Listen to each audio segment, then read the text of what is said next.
Hello dear students, आज का हमारा टॉपिक है management some important aspects of its nature, यानी प्रबंध और इसकी प्रकृति के महत्वपूर्ण आयाम।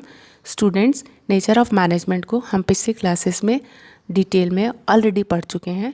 आज की क्लास में हम इसके नेचर के कुछ इम्पॉर्टेंट एस्पेक्ट्स को डिस्कस करेंगे, क्योंकि ये एग्जामिनेशन पॉइंट ऑफ व्यू से इम्पॉर्टेंट है और आपसे इन पॉइंट्स को क्रिटिकली एनालाइज करने के लिए कहा जाता है। तो चूँकि इसको हम ऑलरेडी डिटेल में पढ़ चुके हैं, इसलिए आज की क्लास में हम इसको ब्रीफ में डिस्कस करेंगे। तो शुरू करते हैं some important aspects of its nature. इसमें सबसे पहला है मैनेजमेंट एज एन आर्ट और साइंस, कि प्रबंध क्या एक कला है या विज्ञान है। तो इसके लिए सबसे पहले यह जानना ज़रूरी है कि आर्ट किसे कहते हैं और साइंस किसे कहते हैं, और आर्ट और साइंस की जो कैरेक्टरिस्टिक्स है, अगर वो मैनेजमेंट में अवेलेबल है तो मैनेजमेंट को आर्ट या साइंस कहा जा सकता है। इस तरीके से सबसे पहले हमें ये देखना चाहिए कि what is art. Art is concern with application of skill और knowledge acquired by observation, study and experience to achieve desired result. तो ये कहेंगे कि निश्चित परिणामों को प्राप्त करने के लिए अवलोकन, अध्ययन और अनुभव द्वारा अर्जित चातुर्य और ज्ञान के प्रयोग को ही कला कहा जाता है। अब देखेंगे कि कला की ये विशेषताएं मैनेजमेंट में हैं या नहीं है। Management can be said as an art because of application of skill ability, कि प्रबंध में जो नॉलेज होती है उसको वह अप्लाई करने का स्किल रखता है, इसलिए जो प्रबंध होता है उसको हम कला कह सकते हैं। मैनेजमेंट जो होता है वो एक प्रैक्टिस स्किल होता है, इसलिए इसको हम कला कह सकते हैं, यानी ये काम में लेने वाला चातुर्य है या कुशलता है, इसलिए मैनेजमेंट को हम आर्ट कहेंगे। क्रिएटिव स्किल है, मैनेजमेंट एक क्रिएटिव स्किल है, क्योंकि जो मैनेजर होते हैं उनको काफ़ी चैलेंजिंग कंडीशंस के साथ में डील करना होता है। Manager deals with ever changing complex situation, so इसलिए इसको हम कला कह सकते हैं। और इसी के साथ साथ ये कि पर्सनल पोजीशन होता है, जिस तरीके से कला का पर्सनल पोजीशन होता है, हर एक कलाकार की जो कला होती है वो उसकी अपनी शैली होती है, बिल्कुल इसी तरीके से जो मैनेजर होते हैं वो भी अपने ही तरीके से मैनेजमेंट करते हैं, उनका अपना पर्सनल पोजीशन होता है, इसलिए इसको हम आर्ट कह सकते हैं। जिस तरीके से कला में ऐसा नहीं होता कि कोई गलती ना हो, सिमिलरली जो मैनेजमेंट है वो भी नो फुल प्रूफ प्रिंसिपल्स पर बेस्ड होता है, कि इसमें जो प्रिंसिपल जो होते हैं उनको अप्लाई करते समय गलती नहीं होगी या उनमें कोई और चेंज और एडिशन नहीं हो सकता, ऐसा नहीं है। तो इस तरीके से ये कहा जा सकता है कि जो मैनेजमेंट है वह एक आर्ट है, क्योंकि आर्ट की जो बातें हैं, कैरेक्टरिस्टिक्स हैं, वो मैनेजमेंट में अवेलेबल है। इसमें मैनेजर को अपनी नॉलेज को स्किलफुली अप्लाई करना होता है, उसमें वह कुशलता का होना ज़रूरी होता है, इसलिए इसको हम आर्ट कह सकते हैं। इसका दूसरा साइड है कि क्या मैनेजमेंट जो है वो एक विज्ञान है। तो सबसे पहले ये जानना ज़रूरी है कि जो विज्ञान है वो कहते किसे हैं। किसी भी विषय के क्रमबद्ध और व्यवस्थित ज्ञान को हम विज्ञान कहते हैं। Science is a body of systematised knowledge. अब बात करते हैं कि क्या साइंस की जो बातें हैं, जो कैरेक्टरिस्टिक्स हैं, क्या वो मैनेजमेंट में अवेलेबल है। अगर वह मैनेजमेंट में अवेलेबल है तो मैनेजमेंट को हम साइंस कह सकते हैं। Management may be called science because इसकी सिस्टमेटाइज बॉडी ऑफ नॉलेज होता है, इसके सर्टेन प्रिंसिपल्स हैं, इसके वेल एस्टेब्लिश्ड कॉन्सेप्ट्स हैं, इसलिए इसको हम साइंस कह सकते हैं। इसमें यूज ऑफ साइंटिफिक मेथड होता है, कि जो मैनेजमेंट के कार्य करने के तरीके हैं वो वेल एस्टेब्लिश्ड हैं और कई एक्सपेरिमेंट के बाद में वो इस्टेब्लिश हुए हैं। Concepts, principles have developed through continuous experiments and research. So इसलिए इसको हम क्या कह सकते हैं, इसको कहा जा सकता है कि यूज़ ऑफ साइंटिफिक मेथड होता है, इसलिए इसको हम विज्ञान कह सकते हैं। कॉज एंड इफेक्ट रिलेशनशिप होती है साइंस में, सिमिलरली मैनेजमेंट में भी होती है। जिस तरीके से प्रबंध के सिद्धांतों को अप्लाई किया जाता है और उसका परिणाम आता है, तो जैसे कि मोटिवेशन अगर दिया जाए एम्प्लॉयज़ को, तो एम्प्लॉयज़ मोटिवेटेड होकर आउटपुट अच्छा देते हैं। तो इस तरीके से कॉज एंड इफेक्ट में रिलेशनशिप हुई, तो इसलिए इसको हम साइंस कह सकते हैं। वेरीफाइबल नॉलेज होती है, कि जो नॉलेज होती है उसको हम वेरीफाई कर सकते हैं। तो देखा जा सकता है कि जो भी विधियां हैं अब काम में ली गई हैं, उनके क्या आउटपुट आ रहे हैं, उनको वेरीफाई किया जा सकता है। जैसे कि यूनिटी ऑफ कमांड है या यूनिटी ऑफ इंस्ट्रक्शंस है, इनके परिणाम वास्तव में देखे जा सकते हैं, अनुभव किए जा सकते हैं, इसलिए कहेंगे कि यह एक विज्ञान है। लेकिन बात यह आ रही है कि क्या ये एग्जैक्ट साइंस है या ये प्रैक्टिस साइंस है। तो इसको हम ये कह सकते हैं कि ये एग्जैक्ट साइंस नहीं है कि जिस तरीके से साइंस के सर्टेन फार्मूलाज होते हैं स्ट्रिक्टली उनको फॉलो किया जा सकता है। ये ह्यूमन बीइंग से डील करता है, इसलिए इसको एग्जैक्ट साइंस ना कहा जाकर अप्लाइड साइंस के नाम से जाना जाता है। Knowledge without a skill is useless and skill without knowledge means stagnation. तो इस तरीके से ये दोनों ही चीज़ों का कॉम्बिनेशन है। So it is a combination of both art and science. अब बात कर रहे हैं मैनेजमेंट एज अ प्रोफेशन की। जो प्रबंध है क्या वह एक पेशा है? सबसे पहले ये जानना ज़रूरी है कि पेशा कहते किसे हैं। पेशा वह आर्थिक क्रिया है जिसमें एक व्यक्ति अपने विशेष ज्ञान, अनुभव और दक्षता के आधार पर विशेष प्रकार की सेवाएं अन्य व्यक्तियों को निश्चित प्रतिफल के बदले में देता है, जैसे कि डॉक्टर, जैसे कि वकील। तो ये अपनी सेवाओं को निश्चित प्रतिफल के बदले में देते हैं और ये विशेष जानकारी इनके पास में होती है। तो कहेंगे कि profession is a regulated vocation which requires a systematized body of knowledge and training for its practice and which is founded upon a code of conduct and commitment of service to the society. तो ये इसकी जो definition है या जो इसके बारे में कहा जाता है, अब हम देखेंगे कि क्या ये जो इसकी कैरेक्टरिस्टिक्स है या जो इसमें जो थीम है वो थीम मैनेजमेंट में है क्या। अगर मैनेजमेंट में है तो मैनेजमेंट को हम प्रोफेशन के नाम से जानेंगे। जो मैनेजमेंट है उसको ऐसा कहा जाता है कि यह मूविंग टूवर्ड्स प्रोफेशनलाइजेशन है। एग्जैक्टली इसको प्रोफेशन नहीं कहा जा सकता और इसको प्रोफेशन की तरफ बढ़ रहा है ऐसा इसलिए कहते हैं कि इसकी बॉडी ऑफ नॉलेज है, कि इसके सर्टन प्रिंसिपल्स हैं, सर्टन कॉन्सेप्ट्स हैं, तो इसलिए इसको हम प्रोफेशन कह सकते हैं। Transfer and practice of knowledge होती है कि इस मैनेजमेंट की पढ़ाई को, जानकारी को दिया जा सकता है जिस तरीके से किसी भी प्रोफेशन की जानकारी दी जा सकती है, इसलिए इसको हम प्रोफेशन कह सकते हैं। इसी तरीके से इसकी एजुकेशन एंड ट्रेनिंग भी होती है और कंसल्टेंसी सर्विसेज जैसे किसी भी प्रोफेशन में होती है। जैसे डॉक्टर आपको ये कंसल्ट करता है कि आपके हेल्थ के लिए क्या सही है, क्या मेडिसिन देनी है। सिमिलरली जो प्रबंधक होते हैं वो भी स्टाफ को या फिर जो भी कंसर्न व्यक्ति हैं उनको वह कंसल्टेंसी दे सकता है। कंसल्टेंसी सर्विसेज होती हैं इनकी, इसलिए इसको हम प्रोफेशन कह सकते हैं। और इसमें जो एजुकेशन है वो भी प्रोफेशनल बॉडीज़ जैसे CA, CS, ICW इंस्टीट्यूशंस के द्वारा दी जाती है, इसलिए इसको कह सकते हैं कि यह एक प्रोफेशन की तरह बनता जा रहा है। विशेष ज्ञान, अनुभव और दक्षता से व्यक्ति जो होते हैं वो प्रबंधक होते हैं, इसलिए इसको हम पेशा कह सकते हैं।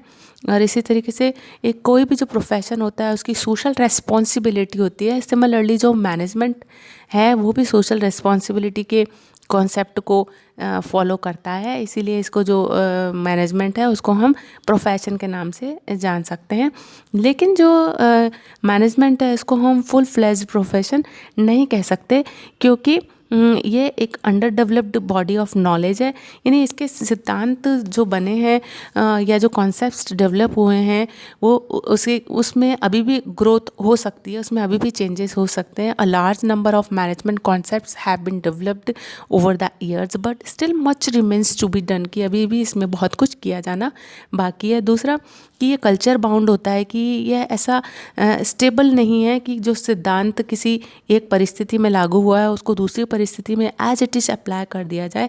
देश, काल और संस्कृति और कस्टम्स और ह्यूमन बीइंग के नेचर और बिहेवियर और साइकोलॉजी के अकॉर्डिंग उन प्रिंसिपल्स को मोल्ड करना होता है, इसलिए ये कल्चर बाउंड होता है। तो इसलिए इसको कहेंगे कि ये जो है फुली प्रोफेशन नहीं है, जैसे कि दूसरे प्रोफेशंस होते हैं जिसमें कि एक स्टेबिलिटी के साथ में या बहुत ही कठोरता के साथ में नियमों को लागू किया जाता है। तो यहाँ पे ये चेंजेबिलिटी होती है, तो इसलिए इसको हम कल्चर बाउंड कह सकते हैं।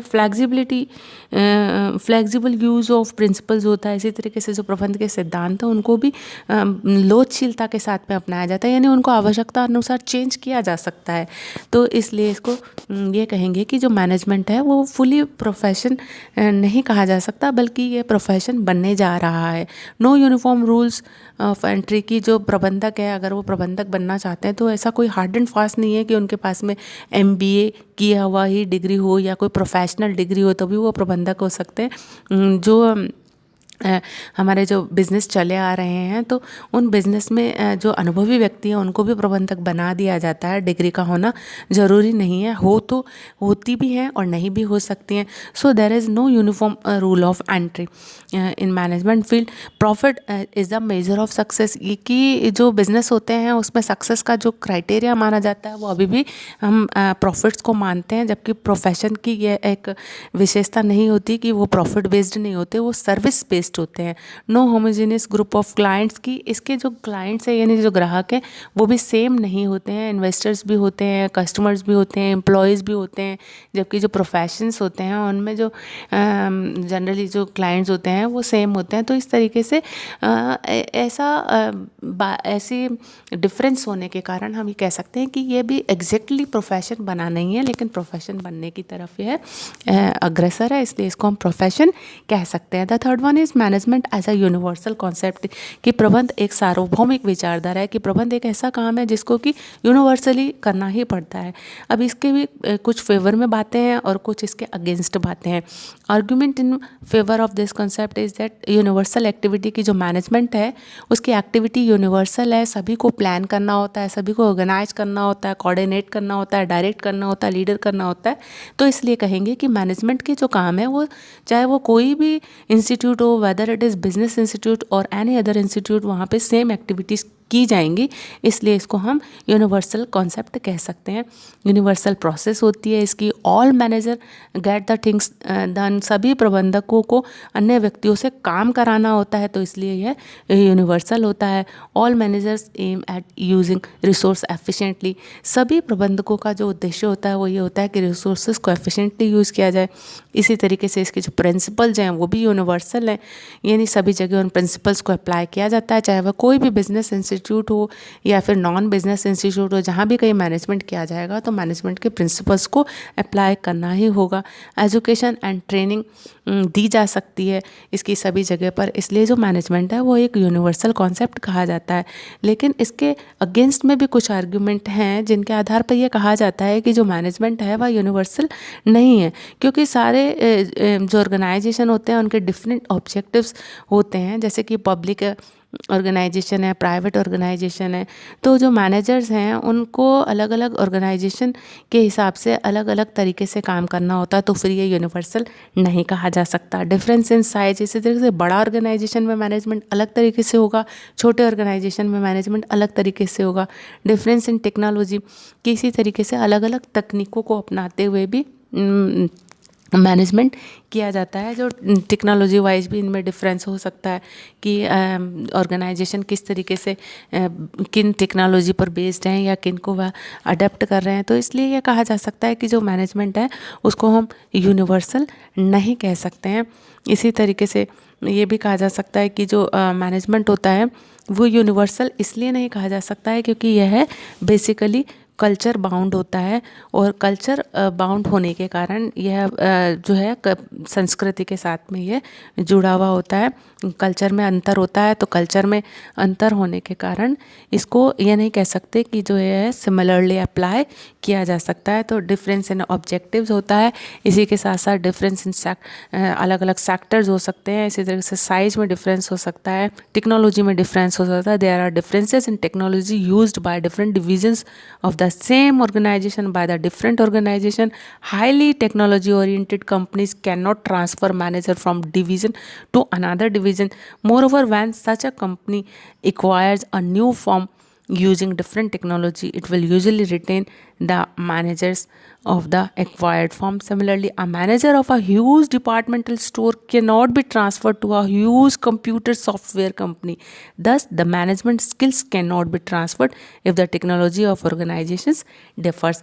तो इस तरीके से ये कुछ क्राइटेरियाज हैं जो कि ये बताते हैं कि जो मैनेजमेंट है वह यूनिवर्सल नहीं है। तो अब हम इसको क्या माने, यूनिवर्सल माने या यूनिवर्सल नहीं माने।